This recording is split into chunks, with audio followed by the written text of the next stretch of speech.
All right, today we've got Steven from Further Seems Forever. I feel so honored to even be talking with you, Steven. Further Seems Forever is a band that I've been listening to for a long time. I will say, when you guys first broke up in, what was that, like 2004, 2005, I was pretty young when you guys first broke up. And so I got into you guys like basically after you had broken up initially.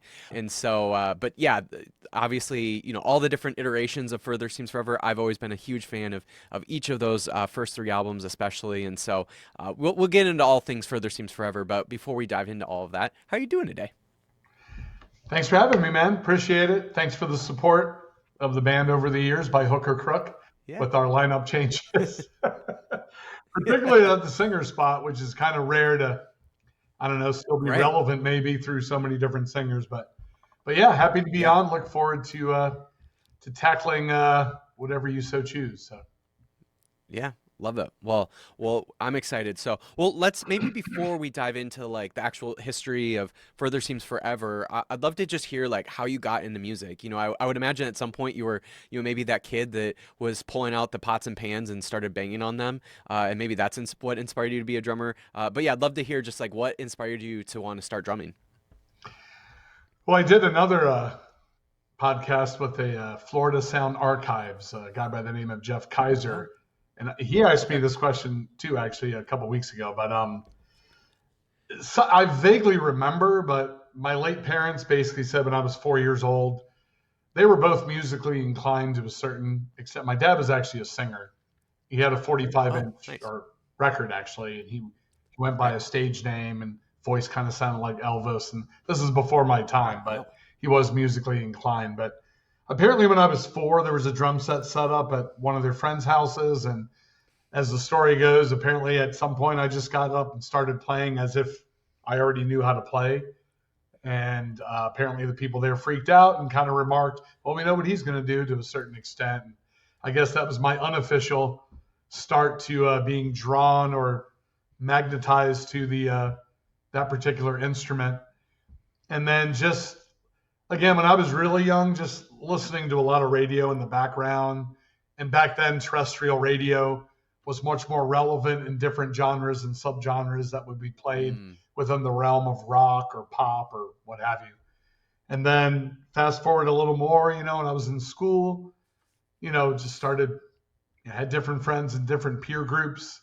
I was kind of a chameleon. I was never really like hanging out with a certain type of people as far as it's like back in the day in school, you had like jocks if they were into sports, and you had preps if they were rich kids, and you had like, I'm dating myself probably with this terminology, and then you'd have like burnouts or headbangers if you're into hard rock or metal, or new wave or punkers or what have you. And I kind of had developed friendships with people all over the spectrum of these peer groups. And I think in a way, in the long run, it helped me when it came to correlating with music, listening to different sounds, different artists, different types of music. And I took a lot from all of that and kind of enjoyed certain aspects of different genres. And I think that started to help shape me being kind of eclectic for my lifetime as far as what I'm influenced by throughout my progression of continuing to drum and kind of sharpening the craft as I got older. So. Yeah, I love that. What maybe like inspired, or what was the catalyst for getting into hardcore? Because obviously you actually, I think, I don't know if a lot of people know this, but maybe diehard Further Seems Forever fans would probably know this, but you started out in Strong Arm, which is a hardcore band, and so I would imagine like that was like probably the earliest band for you, and so yeah, what was that catalyst for you to like get into hardcore music in particular? Because it's obviously you're not listening to hardcore probably on the radio, so at some point you had to have gotten into the niche market that is hardcore. So I'm originally from Virginia, just south of Washington, D.C., and I lived there until I was about 10 or 11. So I was right on the cusp. Didn't quite get introduced to that rich underground DC punk Northern Virginia scene that blossomed in the early 80s, early to mid 80s. Right. But when I grew up and got a little bit older, I kind of rediscovered or not rediscovered, but discovered that scene around where I lived or where I grew up that was so influential when it came to punk rock, hardcore, post-punk, alternative, and Mm, I was kind of drawn to some different DC bands that kind of was, in my case, I guess the gateway into heavier music from what would be considered classic rock. And so I right. was in a few bands actually before the strong arm era for me. Oh, okay. Yeah, my first band was a band called Friend or Foe, and this was an introduction too because these guys, you know, we actually recorded a demo with a guy who's kind of known. He's part of a seminal Florida hardcore band called No Fraud, and his name is Okay. Dan Destructo. And he recorded our first kind of music that we wrote. And then from there, that band became another name, put out a 4-song 7-inch on a record label called Stiff Pole Records, which old school people in Florida may remember. And this was kind of like a punk hardcore type label. And so I was kind of initiated into punk and hardcore. Probably that would be before Strong Arm materialized. But yeah, as far as Strong Arm, I was in this band that was Friend or Foe. Then they were called Pull. We did that 7-inch. We were still trying to do stuff around the area that we lived in Florida. But Strong Arm guys, I kind of met vicariously through some different, through a church I played drums at, a few of them. Some others were in yet another band that I had caught, at a venue and kind of connected the dots that they knew these other guys I met through the church I was playing drums at. So we developed kind of a friendship and kind of already knew them. And they were, of course, this Mm, band also called Strong Arm. Well, actually, originally that band was called Ichthus, and then it changed to Strong Arm. And then come 1995, I want to say, their drummer left the band, or there was something that happened, and he departed, I think, and then one of the other guitarists departed. And then they asked me at that point, because they already knew me, they'd seen me drumming in this makeshift church type deal that was in downtown St. Petersburg, Florida at the time. And they had seen me play and they liked my style and they wanted to know if I'd be interested in joining them. And so I moved to South Florida where they were based in pretty sure it was 1995. And then from there, of course, kind of obviously for a period of time was uh, way deep into the weeds, if you will, at least performing wise, with the hardcore type of music. Although I think for Strong Arm and also Shai Hulud, which I mm, drummed with at the same time for a period of time.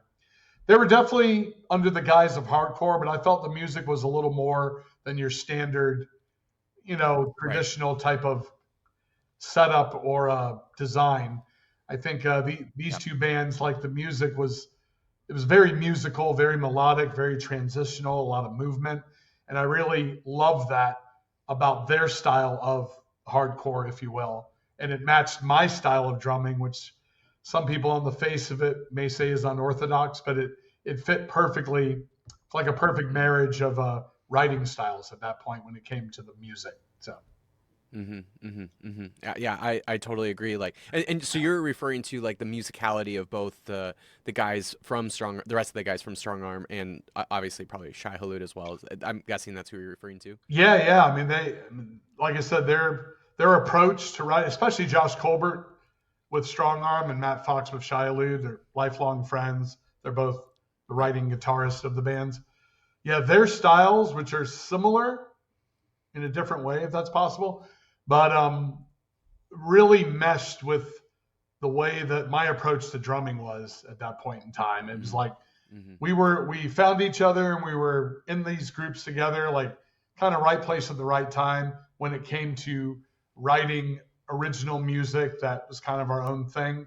Yet it was within that genre because of the screaming and because of the maybe other aspects that uh, kind of encompassed us in this hardcore scene. Although I thought our music was different enough to where I think a lot of different people, at least musically, I mean, screaming is, and heavy vocals are an acquired taste, I'm sure. But from the Right. music Totally. standpoint, I think there's a lot of different people that could get something out of it. So Yeah, yeah, I totally agree. I mean, obviously, especially, and I haven't listened to Strong Arm nearly as much as obviously Further Seems Forever, but knowing the musicality that you hear in Further Seems Forever, obviously that musicality is certainly there to some degree with Strong Arm, and again, obviously Strong Arm's, very much still a hardcore band and has those hardcore elements, but there is kind of this intricacy or like dynamic level, or level of dynamics in Strong Arm that probably isn't that you might not hear so much in other hardcore bands. And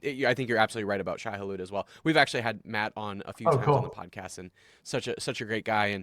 And I think that's what is in part of like what really set Shai Hulud apart from other hardcore bands is, obviously they incorporate maybe some more metal aspects to their music, as well as a lot of other kind of more interesting things than you would hear in the kind of standard hardcore band. Yeah, and Josh and Matt were in a band together and many moons ago before Wow. Strong Arm and Childhood even existed. So they go back a Dang, bunch wow. of So years. they really go back. Yeah. It's one of those things where like, you hear about like, obviously like eventually Chris joins Further Seems Forever, and like I know you guys were connected to like Under Oath coming up at the same time, and then obviously there's Shai Hulud, and it's just like it's so funny like how many bands were coming out of that Florida scene in the 90s and early 2000s that ended up becoming really important artists. It's just really cool like how saturated that time was for is specifically in Florida, and just geographically it's kind of nuts that there was like something in the water or something. Yeah, there's a lot going on in Florida between Tampa and South Florida in particular, Gainesville too, to a certain extent. Yeah, it seems like a lot. We were a very tight knit community musically, and even doing shows, like shows, and especially in South Florida. I always called them variety shows when I would perform some of these because it wouldn't just be one genre. It would be like all these different Yes, bands yes. that kind of encompass alternative music, but we could all play together and all kinds of different people would be there and just, supporting just the music community of that area in general, especially in like the Right. mid 90s. And that was cool to see. Yeah. Yeah, that I mean exists in the mid '90s. Like I remember early on, like Copeland and Under Oath would play together, and it's like you can't think of like two more different bands. But because they're both South Florida bands, and because that for whatever reason they're kind of still in the same scene to some degree, even though their music sounds very different. Yeah, and I would imagine that's the case for like Shai Hulud. I'm sure you guys played with a lot of bands that probably sounded nothing like Shai Hulud, or obviously even the case for like Strong Arm, and then probably even Further Seems Forever. So. Well, let's talk about Further Seems Forever and like how that all started. Like I know, so pretty much like all the guys in Strong Arm ended up moving over and starting Further Seems Forever. And I guess like the question that I'm curious about, and I think I've heard you talk about this like on the Labeled podcast before, or somebody mentioned it. I don't know if you were the person on the Labeled podcast, but I, the sense that I got was that the reason for the movement away from like going from like one hardcore band like Strong Arm into creating a new one, there it sounded like you all were like just really interested in that kind of emo style of music or indie style of music at the time. Yeah, was that the case for you? Like, were you guys just kind of like, all right, we're gonna just we're more interested in different sounds than just hardcore, and that's why you wanted to start a band that sounded very different than the a Strong Arm kind of band?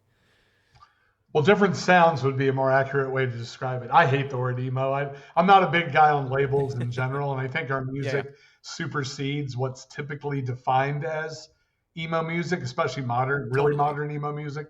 But yeah, Yeah, obviously we're clumped with that title from early on. But yeah, in essence, we like all of us just like so much different types of music that you know, it's it's funny. We wrote towards, I guess you could say, and obviously performed hardcore music, quote unquote. But we all would listen to so many different things most of the time.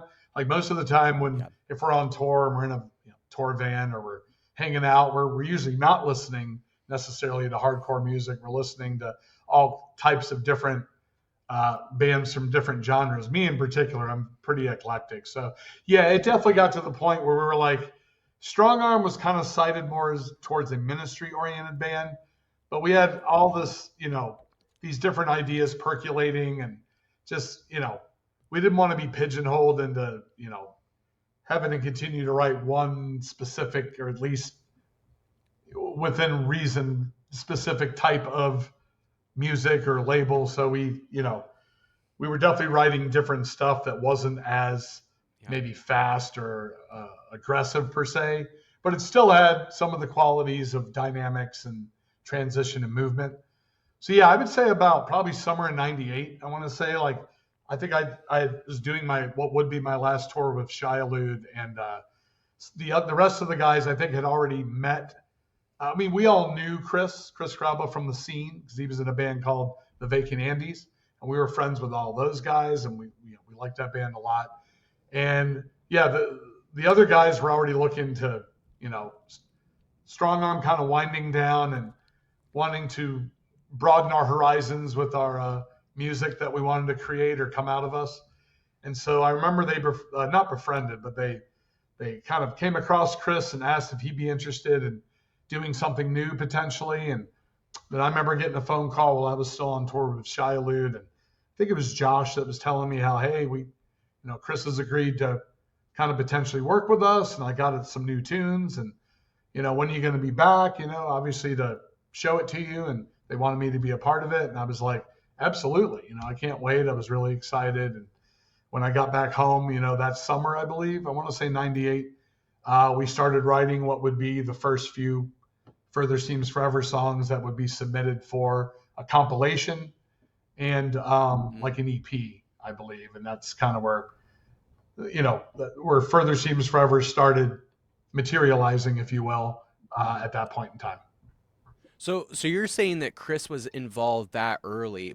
For whatever reason, my sense was that Chris came on like you guys had already even written that whole Moon Is Down album, and then like after like writing all the instrumentation, my sense was then Chris kind of came in last minute to record vocals. But you're saying that Chris was even involved before then? Oh yeah, yeah, yeah. Chris was. Oh, I didn't You're realize that. For thinking some reason, more I of. always had in my mind that he came on way later. Well, no, Chris already left the band prior to Mm. us recording the music officially for The Oh, Moon Is Down. But we had okay. already done tours with Chris Oh, performing wow. those Okay. songs. Like those songs some of Okay. them had already been written. There was only one song, I believe, and that would be A New Desert Life, where the music was done, but there were no vocals at all. And Chris would later go into the studio after us. We weren't in the studio together. And he would lay down and did an amazing job, of course, the vocals for that piece of music. That particular song he was listening to for his first time when he was in the studio. But the rest of the Mm. record, Hmm. we had already been playing those songs and touring on them. I remember specifically we did a tour with a band called Legends of Rodeo. They were prior to that they were Recess Theory, and so we did a 6-song split EP, us and Recess Theory, and that was like one of our first releases that came out. It was on Take Hold Records, which was Chad Johnson's old record label before he would become an A&R rep with Tooth and Nail. And three of the songs, or no, two of the songs that are on The Moon Is Down were also on that EP first. Mm. And then we wound up re-recording it, I think, for The Moon Is Down. One song, Justice Prevails, is kind of on The Moon Is Down, but it's in CB background radio form in between Wearing Thin and before New Desert Life starts. If you listen really Oh, close, in the background, it's kind of like a it's like that. It's sort of like CB this transition between the songs, radio right? frequency of Justice Prevails that was actually on Oh, the first EP that we did. So that's a fun little Easter egg. I didn't realize that. yeah, so yeah, we had been touring already, and a lot of those songs like we had already been performing. We just never professionally recorded them. We wrote them, we were performing them, Right. and we were eventually planning to record. However, some different things happened. Chris, Dashboard was more of a side project, and he would play a few songs acoustically during further shows, kind of in between our songs. And then that, it's just one of those things, right place at the right time. He started to catch wildfire. He wanted to pursue doing his own thing because he could tour whenever he wanted to.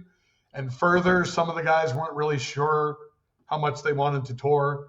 That was one aspect. Now, I was one of the ones I wanted to tour. I was like Chris, but Right. some of the other guys didn't see themselves touring full time per se, or thought it was Hmm. realistic maybe. And then Chris also had this other music that, while it was good, it wasn't really further. It was more, stripped Right. down and more raw Yeah. and more of a singer-songwriter type feel, which is what, Yeah. turned into Dashboard. So. Yeah.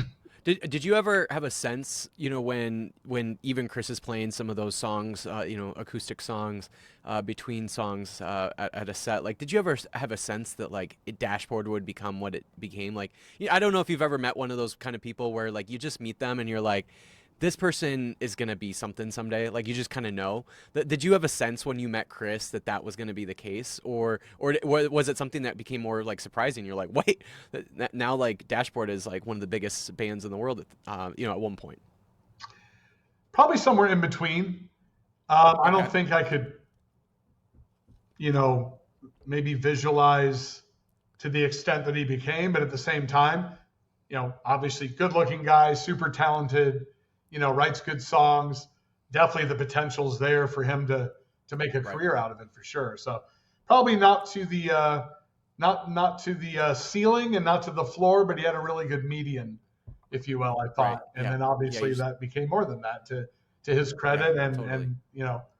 and congrats to him, thankfully for him. And Yeah. Like I mean, it is super cool. It, like for a kid that grew up in like the Christian music youth group culture scene or whatever like I did, it was like kind of the because really the only music I listened to was the kind of approved music on like Tooth and Nail or whatever, and I'm sure you've met lots of people who that was kind of how they grew up, but in order for me to like connect with my peers, someone like Chris Carrabba was a huge deal because it was like, yeah, there's a band that I listen to, that I'm allowed to listen to, that he actually used to be, used to be the frontman for, and so he was kind of this like connection to popular culture that I wasn't normally able to have because I always listened to this alternative weird Christian music. yeah, that's understandable. I could see how that bridge was kind of forged, Yeah, he was for totally you. a bridge in Yeah, that way, and which was always really cool. So, that's cool. well, yeah. So obviously, Chris, moves on because of Dashboard, and then you end up finding Jason, and what's so cool about the fact that you guys were able to release those 3 albums with 3 different singers is they all kind of have their own vibe of singing style and even I would imagine writing style. But there is like this cohesion between their voices as well. Like it doesn't sound like totally different bands with each album. Like there's some sort of cohesive voice that you hear between each one of them. But yeah, love to hear just like how you guys end up finding Jason and that part of your guys's with how to start a fire. Yeah, once we knew that Chris had, and to his credit, he fulfilled his commitments. We had some shows, we had some festivals, obviously finishing what would be The Moon Is Down. And then at that point, we were like, what do we want to do? Do we want to continue, try to find another singer? Are we going to be that active enough to where it's worth it?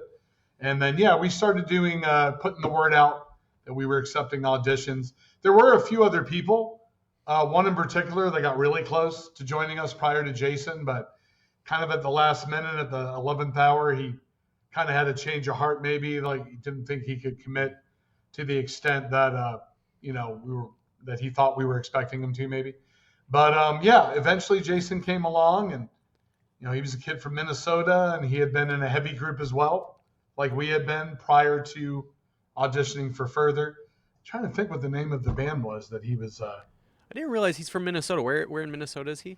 I think the Minneapolis area. I'm not sure the exact town, Oh, but definitely his I didn't origins are realize that. Minnesota. I live in St. Paul, so Oh, really? so I had no Oh, idea okay. that. Yeah. Yeah, he's a So I had big no idea Vikings that he was. fan. I did not know that. I can't think of the band that he was in prior to us, but it was a heavy like hardcore band as well. So there was that kind of similar history. But yeah, Right.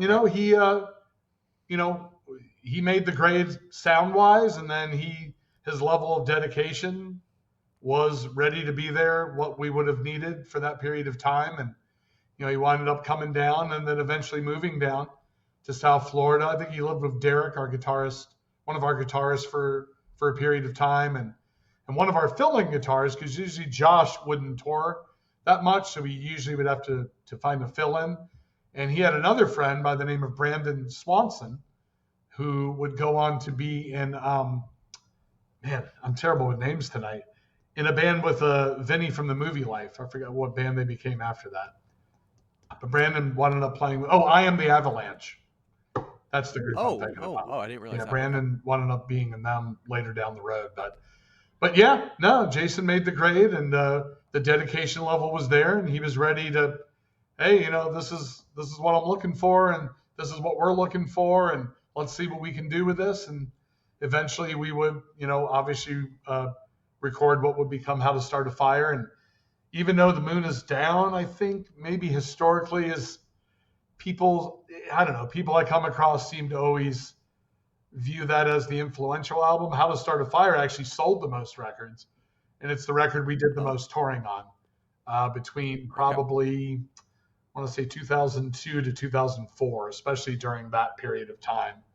And when he was first in the band, we were doing, most of the Moon is Down material that he was singing because we were in the midst of writing new material. But when he came aboard, we hadn't written like the whole How to Start a Fire album yet. I think maybe there was like one or two songs. And so we were doing, he was performing a lot of Moon is Down for about a year or two before we would transform into the How to Start a Fire era. Mm-hmm, mm-hmm.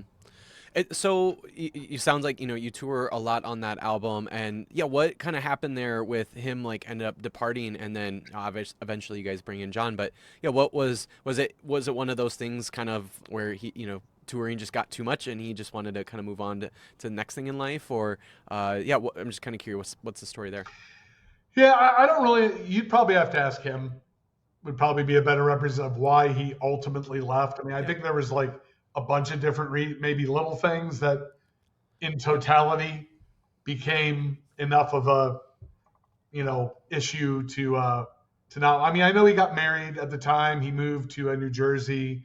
Our management at the time, if I can remember correctly, were kind of like, I don't know if they were trying to steer him or trying to get him to kind of like go a Chris Carrabba type route to maybe a solo artist or even eventually he would do it would be a different group actually with some people that were in a band that toured with us for here and there called Element 101 from in New Jersey.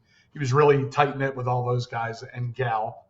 Obviously the singer he would go on to marry for a while. And then I think there was just a bunch of stuff going on and he was kind of being pulled in different directions perhaps. Yeah.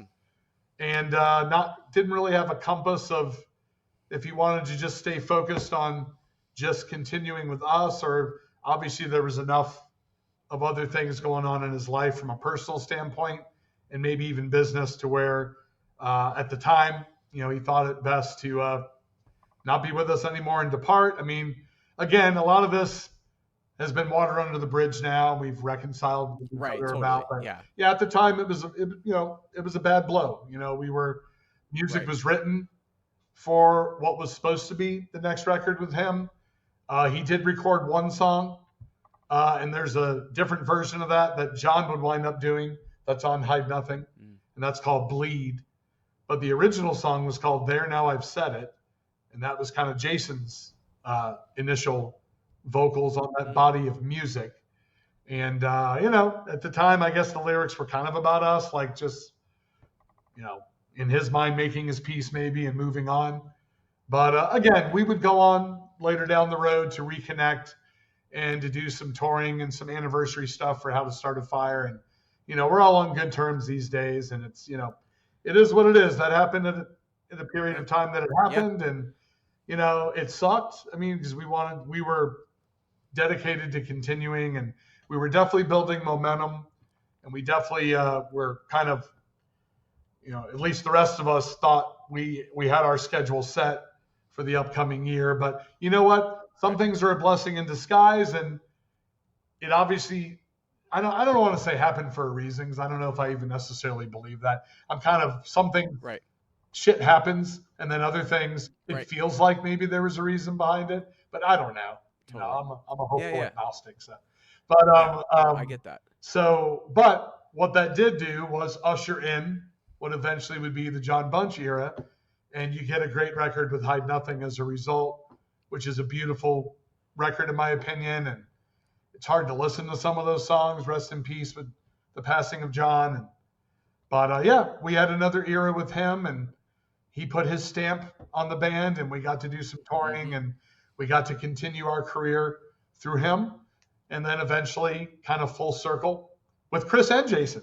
We played with Chris too Yeah. again. So Yep. it is kind of a one odd kind of big family that kind of comes back full circle sooner or later. So Yeah, totally. Yeah, how do you think about the history and the legacy of Further when it comes to the fact that, especially again, obviously those first three albums, which obviously is what you're maybe most known for. We can definitely talk about Penny Black in a little bit, but yeah, when you think about the fact that like you have three albums with three different singers, like not many bands can survive one lead singer change, much less two of them. So yeah, I'm curious like how you think back to the legacy of Further and about the fact that you guys are very unique in the sense that you were a band that was able to withstand kind of the storms of having a different singer with each album. well, Van Halen did it, That's true. Yeah, but few and far between they're the for sure. blueprint. I want to say it's a testament to the music that enough people cared about the band to stick with us through the different eras. I think the originality of the Yeah. music carried weight. If you listen to these albums today, in my humble opinion, I don't feel like they're dated. I feel that they No. actually Yeah, can you're keep totally right. evolving. And the way I love to write music, and I know Josh and the guys, it's like layers. It's definitely what's coming out of us at the time, but there did seem to be somewhat of a formula to it, unorthodox wise, and it was, it keeps like you can listen to one of those songs and then listen to it again down the road, and maybe you get something out of it that you didn't initially hear or know that was going on, maybe whether it be a certain segment or part of the song. And then our singers had a really uncanny ability of taking by themselves what would be somewhat complex pieces of music and really Hmm. compatibilizing them to make them Yeah. hooky with choruses and sing Yes. along. And all three singers had this interesting knack of pulling the music together into something that's compatible for maybe sections of people who are not necessarily into instrumental music or math rock or what have you. And they like a Right. good chorus and a good melody, and that's what all three of these singers brought to the table in their own way. I feel so. Yeah. Yeah, that's a great point because there is so much complexity to the instrumentation of Further. And yet, especially when it comes to your guys' singles, there is this pop element to it. And I think you're right that it's the singer just being able to sing in a way that makes it catchy, makes it hooky. But yeah, if you start to peel back from the vocals of Further songs, you hear that complexity. And that was something that as a kid when I first started listening to you guys, I don't think I could have appreciated that. But as I go back and listen to your guys' discography now, I can like really pull back and look at and hear like, wow, there's actually so much complexity to your drumming, to the guitar work, just even the arrangement of the songs. Like there is so much complexity there that I don't think is maybe explicit right away, but if you like start to peel it back a little bit more, then I think it becomes a little bit more obvious. Yeah, and also the way we typically write is the music is written first, and then the singer will Mm, come up with the lyrics and the vocal harmonies hmm. to kind of fit within the framework of what's going on Yeah, musically. So it is an interesting yeah, process in our case and it's usually a lot of kind of back and forth and maybe a part not being as long as it initially was, and it's kind of right, right, sculpting until eventually we don't like to write filler. I think with our albums they take a while, but it's like we're kind of squeezing the juice. Well, hopefully we're trying to squeeze the juice out of the lemon of each song, so they're not right. Yeah. necessarily like just to fill in time, but there's actually like a lot of a meaningful thought behind the ideas of the way some of the songs go. So Hmm. Hmm. Yeah, I've heard the National will write songs in that way too, where all the instrumentation gets finished, and then Matt, their lead singer, will then go and write the vocal melodies and even like the lyrics, and so that all happens afterwards too. So it does seem to, and I love the National too, and I love the complexity of the Nationals. So maybe there's something to be said about writing the music first and then adding the lyrics and vocals later. Yeah, they're a good band. Yeah, I like and respect Yeah. the National. Yeah. That's cool. Yeah, let's talk about, so obviously, the John Bunch era kind of ends. You guys even released that sort of a greatest hits album of sorts, sort of the ending album. I forget how it was like. I forget even the name of it that you guys called that. Oh, the Final Curtain, right? Or no, Hope This Finds You Well. Yeah. So yeah, what's kind of the like? Did you guys just kind of get to a point where you're wanting to just kind of be done with the band, or yeah, what's the story there of just kind of wanting to finish the band initially? Well, usually me and Chad, the bassist, were the original members that were the constant touring members of the band. And honestly, it just got to a point by about 2005, 2006, where even Chad, wasn't able to tour sometimes. And we did a few tours. We in the John Bunch era, like we did Japan, and we did like a Oh. like a 5 week tour of Europe. And at the tail end of that, me myself, I was just really sick. The routing was terrible for that European tour. Like we had no days off. We were traveling through tough terrain, like Mhm. 15, 20 hours to get to it was just the routing and the management just wasn't the greatest for that particular tour. And at that point, I kind of reflected myself like on the touring end, wow, I'm the only original member of this band at this point. Like, is this even, it's more like a tribute band or with one original member or a cover band of Further Seems Forever at this point. And I started having those kind of feelings. And I think there was just an instinctual kind of feel that we were, we had toured a lot at that point. I was kind of worn out. The rest of the guys kind of were already living, they had their careers and families, and there wasn't really any sign of doing anything at that point in time, like another album with John. And so I think life was pulling some of the other original guys in different directions. I think they felt their time was kind of served and done with Further. And with me, like I said, I still love the tour, and I did those last few tours, but it was John, it was me, it was Derek. Derek, who was had been our guitarist since after The Moon Is Down came out, so he was close to an original member. But other than that, it was just constant having to find people to fill in, and it just got to the point where I think it was time to at least shut it down. It was getting a little overbearing, trying to hold up the band from a touring aspect, and then also knowing, at least at that point, there was no new music that was going to be on the horizon. So I think at that point we're kind of like, the Final Curtain, in essence, was supposed to be the last concert with John that was performed in Atlanta at a venue called the Masquerade, and then Tooth and Nail is the one that did the Hope This Finds You Well, and I think they kind of mixed and matched a bunch of different recorded songs with live footage and so forth and so on, and that was kind of it for a while. There would be some, recreation or resurrection of a couple of the lineups some years later in the form of touring and, yes, doing one more album with Chris, which would be Penny Black. But yeah, at that point in time, there was kind of a feeling the writing was on the wall. Yeah, that makes sense. Well, I would imagine. I'm guessing you were probably in your late 20s at that point, uh, or I wish. not to date you at all, No, but I'm I'm just probably the curious. oldest Like, one in the band. Oh, well, okay, John would have been older than me if he was still alive. But no, at that point in time, we were mid 2000s. I was 30s, so like early okay. 30s. So you were probably at a point, yeah, where just in generally in life, we were like, okay, it's kind of probably time to move on to the next thing as well. And maybe you had already maybe started to do that, but I can imagine once you get into your late 30s, unless your band is like a massive touring band, it's probably really difficult to sort of justify touring so much when you're in your 30s and whatever else is happening in life at that time. From a financial standpoint, yes. From a loving to play music standpoint, not Yeah, necessarily. yeah, I would yeah. go I get on to that. be a I part get of that. a bunch of different projects and another band that was on the cusp, I felt, of something significant as far as career path, but I didn't quite Hmm. get to that point.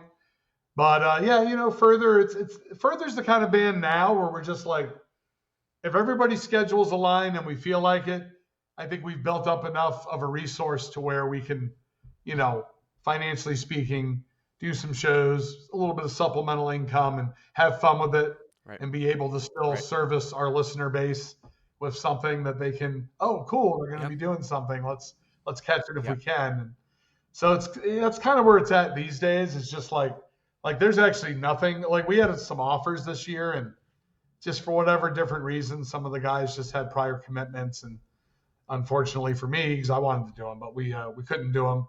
Not saying I'm not busy because I do a bunch of other stuff too, but I'm sure at some point, I know that there is music that is unfinished that could materialize.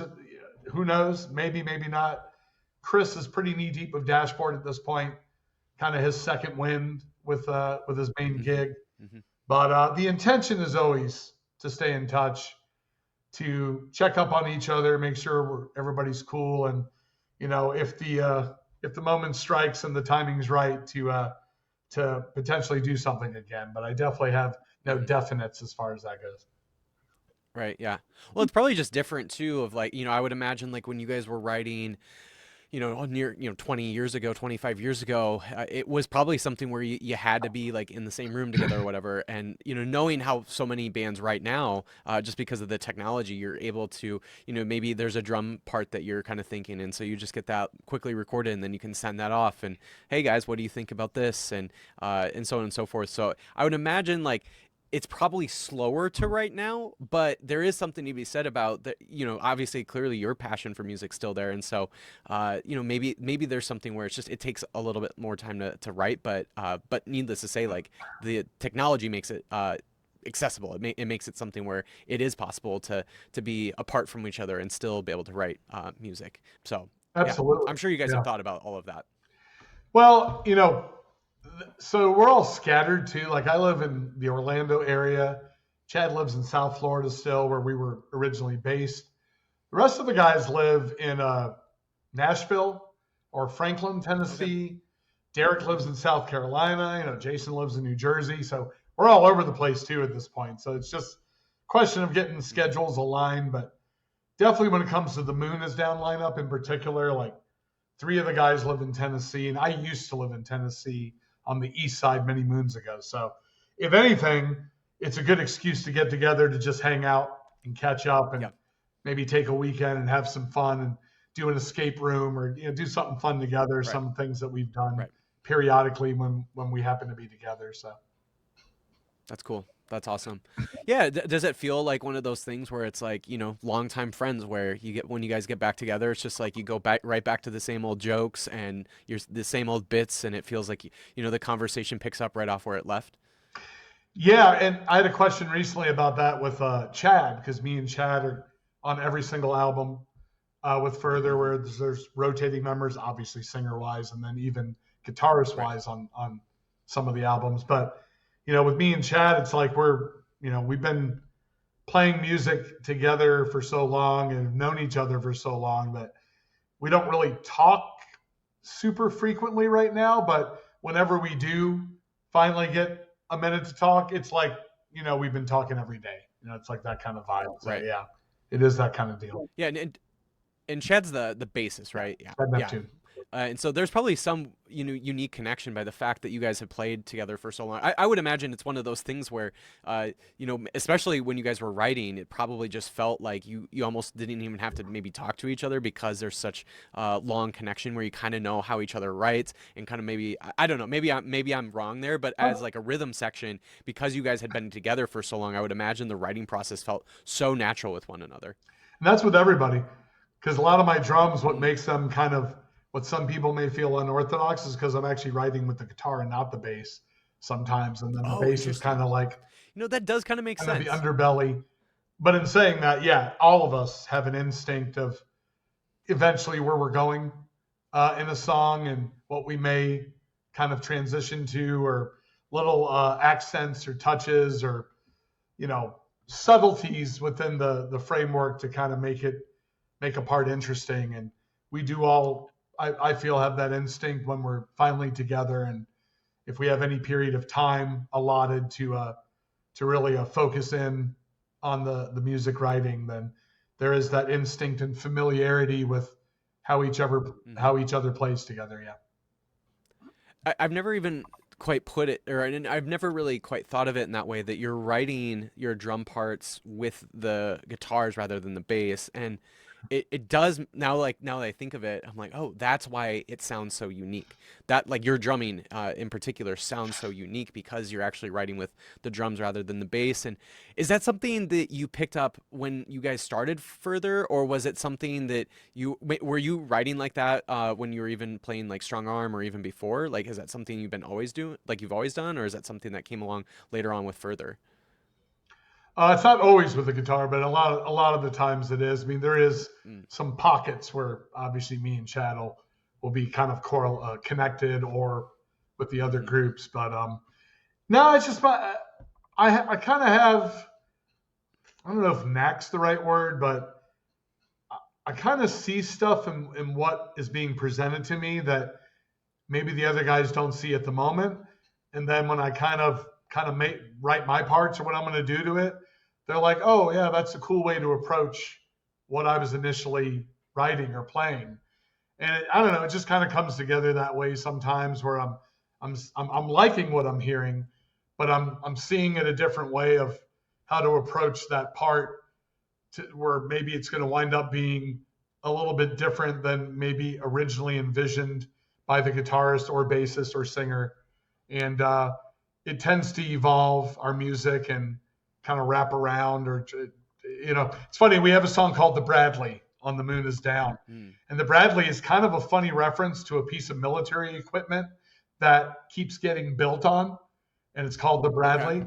And it's kind of a good connotation of the music sometimes is there's an idea, then it evolves, then everybody, not just me, everybody's adding their parts, and it kind of keeps Yep. building until we all feel that it's at least at that point finished. So yeah, there's definitely that listening to what's initially being presented to me, maybe if it's a part or a skeleton or even a whole song, maybe sometimes, and then kind of they give me that freedom to kind of do what they feel I want to do with it, and then kind of revisit it and icing on the cake, eventually, and that kind of thing. So as a Hmm connotation or a Yeah. metaphor. Well, I remember even watching you guys at Furnace Fest. Like, you guys played Furnace Fest, I think, twice, right? I think there was that one year that you played maybe in the shed, and then there was that other year at the pond. But, or was it just the one year that you played Furnace Fest? I've played every Furnace Fest except one with either Strong Arm Okay. Further or the Darling Oh, with Fire, or shot. Yeah. the other band And I've been going to be yeah, in.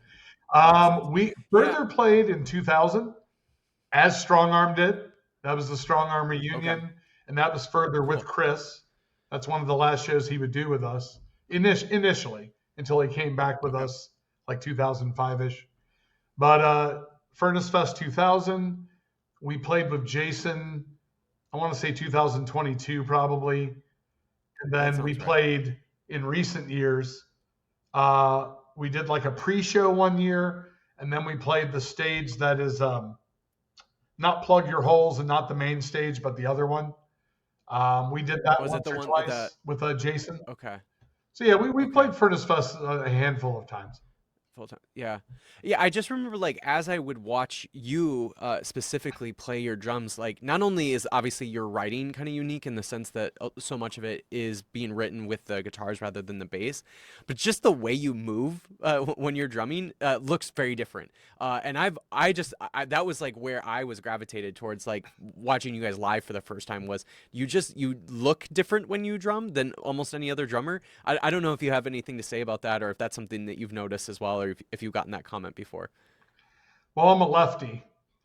That's one big Right. reason right there. So I play the opposite direction of most drummers. I mean, obviously there's other left-handed drummers, but clearly there's the percentile of right-handed drummers to the left is severe. Phil Collins, he's a lefty, and then there's others that I'm probably not thinking about at the moment, but that may be part of it. Also, I tend to play pretty low to the ground. I like kind of playing on top of the drums Yes, I because I feel I they noticed that resonate too. better that way. And so I usually have a It minimal feels like more of setup. like maybe a jazz type of setup. Yeah, I have a minimal setup. I think you can do a lot with a little.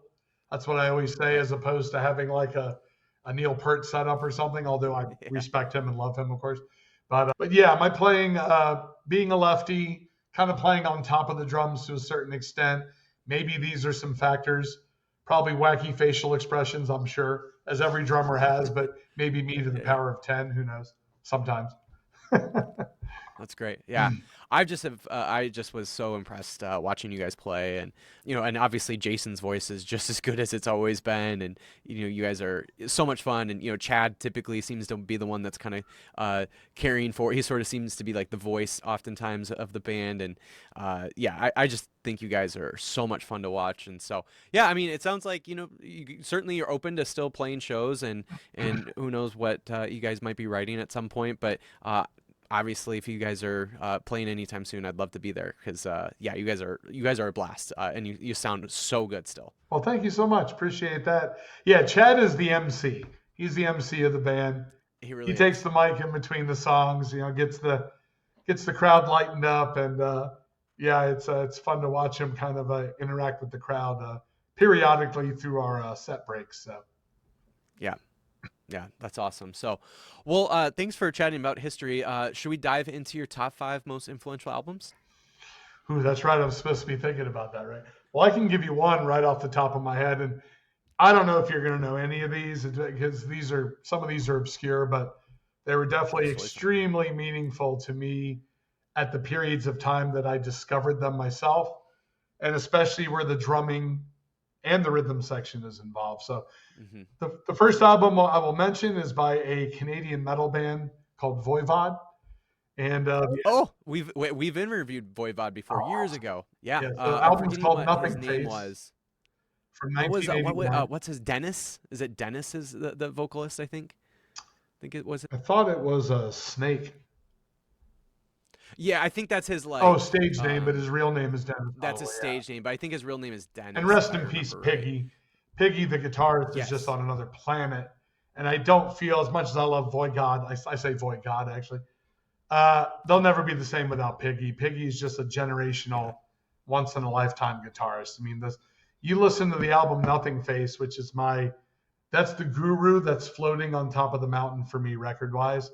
And you're just like, how in the world did somebody come up with this? I mean, it's absolutely mind bending to me, that album. And the drummer, his stage name, if you will, is Away. Love that name. I forgot his real name offhand, but It looks like Michael Langevin. yeah, I think so. And Matt Fox, who we were talking about, who you've had on the show, he met him before. Hmm. So he's a super nice guy. And both me and Matt, this is one of our pinnacles of musicality and inspiration for me drumming wise. So I'd say Voivod, Nothing Face. I would say a band by the name of the Jesus Lizard.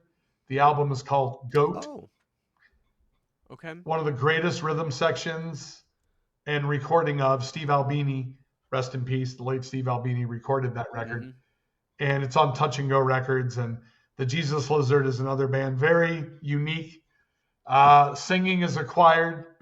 David Yao is a madman, but the music is absolutely incredible. And I think that album defines classic, historically wise, that band. So Voivod, Nothing Face, Jesus Lizard, Liar. Looks like Jesus Lizard just released an album just a couple years ago. Yeah, less than a year ago, I think. Yeah. So all of Wow. every single title of their albums is a four-letter word. And so Yes, I'm seeing that right now. yeah. Yeah. So Goat and Liar are my two. Depends what Okay. day. It could be either one in my top five for those guys.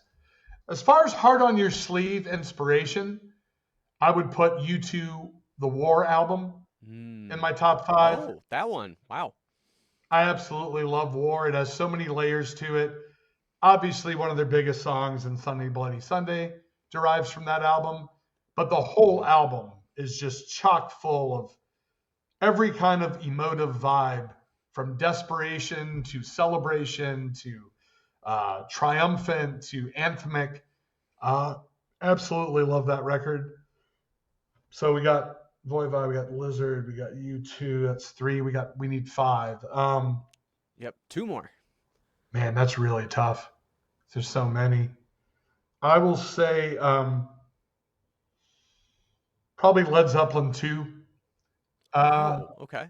4 is a strong contender too, but John Bonham Right. is God. It's not Yeah. debatable. The greatest rock drummer of all time, in my opinion, when it comes to rock. Although he's multifaceted and just was an absolute beast. Passed away Hmm. way too early before most of our times, but got to get Zeppelin in there. I've just lifelong history of me always coming back to that band sooner or later. Ironically, there's something I do for work. I'm in the cover tribute band type arena now, which I've never done in my Oh. life. I've always kind of been an original artist. But in the Hmm. last year and a half, 2 years, I've been performing with the Pink Floyd tribute band called Oh, really? Rex That's so Floyd. And cool. you can check us out maybe on the next question stuff you can check me out at. Yeah. But, so Pink Floyd's a strong contender too, because Wish You Were Here, just a generational Hmm. album. But let me see, for Wall. 5, maybe I'll try to do something more modern. We'll keep Led Zeppelin 2, and then I will go to, you know what? This is a good submission to talk about because recently the Steve Albini sessions of this record were released officially. They had been kind of been circulating for years. I knew some people who had it, but now you can get the Albini session of this record on Bandcamp, and it's like for a charity if you purchase it. And this would be Okay. Fugazi, and the record would be In on the Kill Taker. Legendary Wow. record. That Right. first riff of the first song of that album, still to this day, even if overall maybe I played it out, still goosebumps and chills when it kicks in. I can't remember the name of the song now, and I know the lyrics too, but Hmm. Hmm. I can't remember the name offhand. Maybe if you Google it, but I'm going to say that because the Albini recorded version of the album was recently released for a charity for people to purchase through Bandcamp. And I absolutely love Fugazi, another generational band that Right. I have heavy influence with the rhythm section of Joe Lally and Brendan Canny. So we'll Yep. we'll we'll, we'll round it out with that particular album from Yeah. Fugazi. That's great. Yeah, I mean that definitely makes sense given, you mentioned at the very beginning that you were really influenced by that hardcore scene specifically in Washington D.C. and obviously Fugazi kind of being maybe the pinnacle of DC hardcore punk bands. So, The song yeah. I'm I thinking mean about is called Facet Squared. By the way, I just remembered the okay. name. But Okay. I'm not sure if I'm as familiar with that album as and I'm forgetting the name. It's the one that Waiting Room is on. I'm oh, forgetting the that's name of 13 that album, songs. but yeah, yeah, yeah. So I'm more familiar with that album than probably really any of the Waiting other Room stuff. would be But the gateway drug to Fugazi. yeah, yeah, That yeah, yeah, for song would sure. be anyway. Yeah, yeah. I mean, I think it was their most Oh popular, yeah, like most mainstream, if you will, song that they probably ever had. So, but such a cool band. The ethics of that band was just always fascinating. So just like they are a band's band. Like it seems like they're the band that like all the other bands really love. And so yeah. Anyway, well, absolutely. let's hear what you want to plug. It sounds like you're already plugging your Pink Floyd tribute band. Yeah, you plug in that. It sounds like the Steve Albini record with Fugazi. Want to plug that? Yeah. What do you want to plug, Steve? So the tribute group I'm a part of is called Rex Floyd. www.rexfloyd.com. We're actually playing in Arcadia, Florida this Saturday at an old school Nice. opera house, and we do laser light show, 3 hour concert. We cover every era of Pink Dang. Floyd. It's like a hired gun kind of deal for me, but I've really become family with this group, and I've been playing with them about a year and a half now. And like I said, as we were talking earlier, I still love to play music, and this is an opportunity and that came to me that I took advantage. I decided to be with, and it's blossomed, and it's become more of a pseudo regular kind of gig, like once a month or once every couple times a month, once every couple months, and it's been rewarding for me because it gives me a chance to keep my chops up, get behind the music. I actually play to a Hmm. click track, so it's very official, even though we're interpretive. We don't play exactly note for note the songs, but within the framework of what it typically is. So that's going Yeah. on for me. I'm also the co-host seasonally between September and December of a show that is aired live on YouTube every Wednesday at about noon.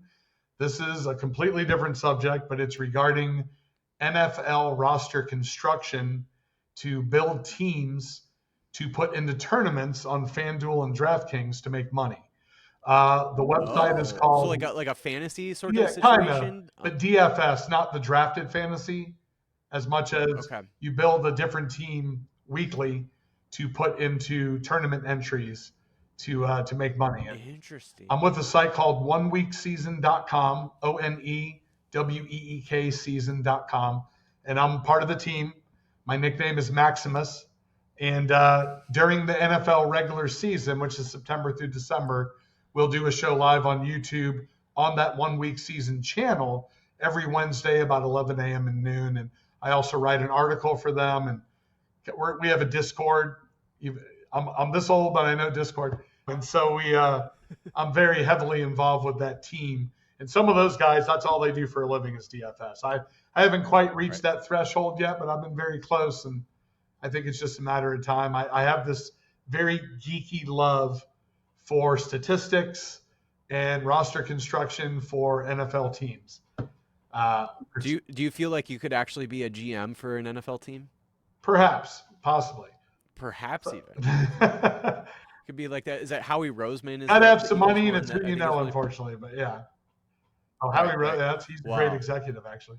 Right. And then one other thing, you can look me up on this. Oh, so on Instagram, I'm at Kleisath, which is my last name. Obviously, Further's Instagram is at FSF Official. And on Twitter, I'm at FSFSLK, which is my initials, my first, middle, and last name. Rex Floyd has an Instagram. Also, check out the Darling Fire. I played with them for a while. Great band. We did an album called Distortions off Iodine Records. Casey at Iodine, great guy, great label. And I love that album. It is dear to my heart. I'm not with them at this point, but definitely as part of my music history, if people are interested in other stuff that I've been on, definitely check out that record. And then I guess the only other thing is we didn't bring this subject up, but I hold the Guinness Book of World Record, and I have the highest score ever recorded on the actual arcade cabinet of the original game Mario Brothers. No way. So my score is 5.4 million. No one's ever eclipsed it. I achieved this in 2015. Like on an actual like arcade. The actual like cabinet. Like not the console right. at home, but the actual right. game. The With the joystick, wow. yeah. Whoa. So, Wait, is there a maximum score in that game? no, there's actually no kill screen, if you will. Most classic arcade games during that period of time, they had an end to the game where there was no more memory. Mario Brothers, as far as anybody knows, is not one of those games. Now we're talking about original Mario Brothers before Super Mario Brothers even. 1983 when the game came out. It's the first time you had the turtles, the coins, the crabs, and you had Mario and Luigi, and you could even play two-player. And I do hold the really? doubles world record with my doubles partner, a man by the name of also Stephen Boyer. And that's been a crowning achievement to be recognized as the best in the world in anything is kind of fun. So, sick. So you can look me up Wow. on Guinness Book of World Records. I think. Do you have the plaque and everything? What's up? Do you have like the Guinness World Records plaque or the like because they have like that I official have the sort of, edition like... that I'm in. Yeah. Nice. So, and also That's so Twin cool. Galaxies was the arcade division of Guinness, and so I actually live streamed it on Twitch. I recorded it, and I have a Twitch channel as well, Maximum Steve, but I'm kind of dormant on it right now. Okay. But that's where I executed it, and then it got later verified, and accepted. So it's awesome. So yeah, I'm known for that. And there was this niche classic arcade community that really isn't around as much anymore for different unfortunate reasons. But that was a cool scene I kind of got involved with for a little while when some of these video game documentaries started coming out in like the mid 2000s. And so that's another kind of twist and turn of my life that I'm known for something in. So. Wait, so is it something that you kind of more recently then picked up, or was it something that you were always really good at? Well, when I was younger, I would go to arcades after school, and there was no social media. This is where the Right. social hangouts were, where I Yeah. would meet people, play games, have fun, unplugged from school for a few hours. And so back in those days, I knew there were a few games I just happened to be savant good at. And then later on in life, when I found out about this community where people who are now older are kind of going after world records that were done in those earlier years, I kind of got connected into that scene for a period of time. So yeah, That's cool. That's awesome. Well, congratulations. thanks. That's pretty sick. I'll be honest, you're probably the first Guinness World Record holder that's been on this podcast, and potentially the only. So Could be. that's a crowning achievement as well. So That's funny. cool. Well, Steve, thank you so much for hanging out and chatting more about Further Seems Forever. Again, it's a band that has been an important band in my life for many years. I've been listening to you guys since, nearly 25 years now. Wow. It's just been super, super cool to be able to chat with you. You hold, you didn't know this, but you hold, you and your band hold a dear part of my heart. Your band and Thanks so your much. music has really helped me through a lot of different times of my life. And so, yeah, it's just an honor to chat with you. So thanks so much for sharing more about it. It's an honor to know that. Thank you so much for the support, and maybe hopefully down the line we can contribute something more for you to come back to Yeah. if it was up to me. But it's a team effort. So, but thank you so much for having me.